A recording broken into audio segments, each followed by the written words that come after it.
Assalamualaikum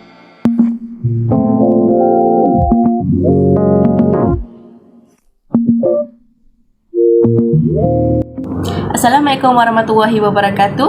Nama saya Nawadina Ifa binti Zarbani dari kelas DPM 4D. Nombor titik saya adalah 04 DPM 20F1065 selaku wakil untuk pengenalan dari kumpulan saya terdiri daripada 3 ahli yang diketuai oleh Nur Ikmah Hayati binti Muhammad Afandi, diikuti oleh Wan Ahmad Iskandar bin Wan Hilmi, dan saya sekali lagi memperkenalkan diri, Nawadina Ifa binti Zarbani.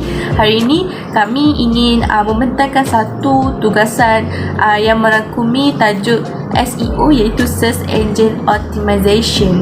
SEO in our business dapat membina rasa ingin tahu, suka dan lebih mempercayai oleh pelanggan yang berkemungkinan telah dibandingkan pada era digital sebelum ini. Secara ringkasnya, laman web yang mesra pengguna juga dapat diperkukuhkan dari segi teknikal, dan ia hanya juga dapat membantu untuk menarik minat ataupun perhatian para pelanggan yang mempunyai potensi tinggi. Ini juga telah direkodkan perbezaan yang besarlah buat kedai popcorn kami. So, di media sosial pula merupakan platform yang sangat hebatlah pada era kini, di mana strategi SEO kami kerana orang lain juga dapat menggunakan media sosial ini sebagai enjin pencarian.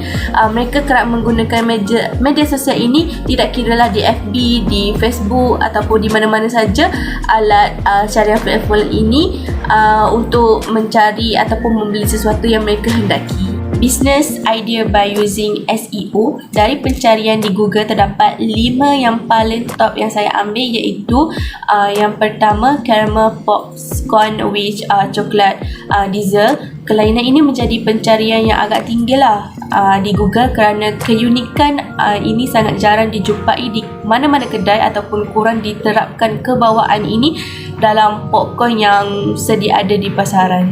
Yang kedua pula, coklat karamel popcorn recipe.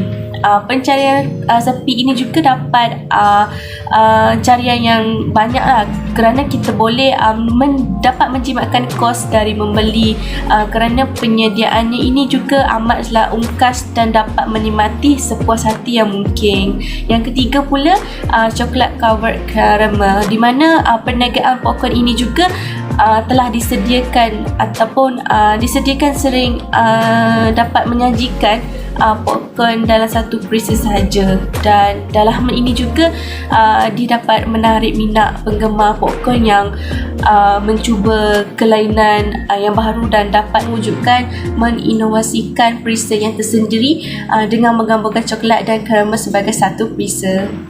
Sebenarnya yang keempat dengan yang kelima ini sama je, caramel coklat ataupun coklat caramel popcorn. Secara ringkasnya, kalau kita perasan kan, kalau kita pergi ke sebuah kedai ataupun pasar yang menjual popcorn ni, yang kita menjumpai popcorn ni sering mempunyai perisa caramel saja. Bahkan untuk meningkatkan perisa caramel ini, tambah ke satu perisa, iaitu perisa coklat. Apa pilih perisa coklat? Sebab perisa coklat kan disukai oleh kanak-kanak, golongan remaja dan sebagainya. Nama saya Nur Ikmah Hayati binti Muhammad Afandi, dan nombor metrik saya 04 DPM 20F1032. Hari ini saya akan menerangkan tentang line chart popcorn di Google Trend pada 12 bulan yang lalu. Okey, di sini kita dapat lihat turun dan naik pencarian popcorn di Google Search. Pada bulan Ogos, pencarian di Google berada pada tahap yang maksimum kerana pada masa tersebut berlakunya pandemik COVID-19 yang menyebabkan PKP, dan majoriti penduduk di Malaysia tidak bekerja dan tidak melakukan pelbagai aktiviti yang biasa mereka lakukan pada hari sebelum pandemik ini berlaku. Dan mungkin hal ini juga menyebabkan carian ini pada paras yang agak tinggi, dan mereka lebih cenderung untuk melakukan aktiviti di dalam rumah seperti menonton drama, movie ataupun lain-lain yang memerlukan kudapan yang manis dan sedap. Manakala pada tahun 2022 telah berlaku kekurangan kerana pada tahun tersebut individu-individu di Malaysia telah memulakan pekerjaan dan sektor pendidikan mula beroperasi seperti sedia kala kerana kerajaan telah membuka segala sekatan yang dikuatkuasakan ketika pandemik COVID-19 berleluasa di Malaysia. Maka mereka tiada lagi masa untuk menonton drama ataupun aktiviti-aktiviti yang lain. Seterusnya, mengapa kami memilih produk ini? Kerana pada era COVID ini, isi rumah lebih cenderung untuk melakukan aktiviti di dalam rumah seperti menonton filem ataupun drama bersama keluarga. Seterusnya, permintaan bagi makanan ringan bagi popcorn ini juga amat tinggi dan digemari oleh pelbagai lapisan dan ataupun tiada had umur yang membolehkan pengguna menikmati jagung, berarti jagung ataupun popcorn. Dan yang akhir sekali ialah produk ini senang dibawa serta penyediaannya yang sangat-sangat mudah untuk disediakan. Seterusnya, kami membuat perbandingan antara produk kudapan di Google Trends, iaitu produk kami iaitu popcorn dan keripik pisang. Jika anda lihat di carta di sini, popcorn mendapat sambutan yang lebih memberangsangkan berbanding dengan keripik pisang. Hal ini kerana keripik pisang ini sedikit kerana permintaan dia hanya berlaku pada bulan raya sahaja dan kurang mendapat sambutan pada hari biasa. Manakala popcorn pula sentiasa mendapat sambutan, terutamanya di panggung wayang dan penggemar drama di rumah bersama keluarga tersayang. Slide ke-8 menunjukkan tentang compare breakdown by sub-region. Di sini kita dapat lihat bahawa terdapat 5 negeri yang paling tinggi membuat carian tentang popcorn. Jadi kita dapat lihat bahawa negeri 9 adalah negeri yang paling ramai penduduknya membuat carian tentang popcorn. Seterusnya diikuti dengan negeri Selangor, Putrajaya, Kedah dan wilayah Persekutuan Kuala Lumpur. Trending search, kita dapat lihat 2 gambar rajah.